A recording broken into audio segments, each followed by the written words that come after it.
Big boss పైన మొట్టమొదటి నుంచి కూడా నేను ఇది అశ్లీలంతో కూడుకున్నది, అసాంఘికతో కూడుకున్నది, సమాజానికి ఏమి మేలు చేయకపోగా సమాజానికి చెడు అందించేటువంటి ఒక నేర్చపు సాంస్కృతిక కార్యక్రమం అని చెప్పేసి పదే చెప్తా ఉన్నాం. దానిపై నా పైన విమర్శలు వచ్చాయి. కానీ నేను చెప్పేది ఒకటే, ఆ బిగ్ బాస్లో ఉన్న నీతి ఏంటని, ఆ నీతి సమాజానికి ఏమైనా ఉపయోగపడుతుందా? 100 రోజుల పాటు పెద్ద గుహలో బంధించి వాళ్ళకి అన్ని రకాల సదుపాయాలు కల్పించి, అందరూ యువకులు యువతులే, ముసలోళ్ళు కాదు, పిల్లలు కాదు, తర్వాత అన్నా చెల్లెలు అక్క తమ్ముడు కాదు, మంచి యువకులు కూడా తీసుకెళ్ళి దాన్ని పడేస్తారు.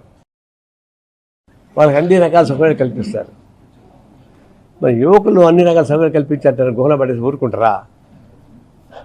వాళ్ళకుండే సహజమైనటువంటి ప్రకృతి రియాక్షన్స్ ఉండవా?